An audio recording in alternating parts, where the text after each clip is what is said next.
আজ নীরবে একটি প্রশ্ন ঘুরছে জনগণের মনে।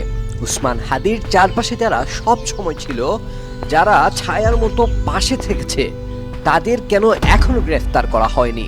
ফয়সাল সহ যারা নিয়মিত তার সঙ্গে চলাফেরা করত, তারা কি জিজ্ঞাসাবাদের বাইরে? এক মুহূর্তে থেমে প্রশ্ন আসেই, ফয়সালের সাথে হাদির প্রথম পরিচয় করিয়ে দিয়েছিল কে?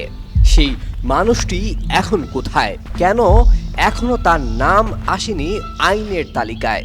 কারণ একটি নীতি সবার আগে, কেউ সন্দেহের ঊর্ধ্বে নয়। তাহলে প্রশ্ন জাগে, এটা কি শুধু একটি অপরাধ, নাকি এর আড়ালে লুকিয়ে আছে নির্বাচন বানচালের কোনো মহা পরিকল্পনা? হাদি ইস্যু কি কেবল একটি ঘটনা, নাকি বড় কোনো ষড়যন্ত্রের অংশ? সরকার পতনের কোনো নীল নকশা কি ধীরে ধীরে সামনে আনা হচ্ছে? আর ডিজিএফআই ও সেনাবাহিনীকে ঘিরে যে অপপ্রচার, তা কি কাকতালীয় নাকি উদ্দেশ্য প্রণোদিত? শেষ পর্যন্ত জনগণ শুধু এতটুকুই জানতে চায়, তদন্ত কি সবার জন্য সমান, নাকি কিছু নাম প্রশ্নের বাইরেই থেকে যায়?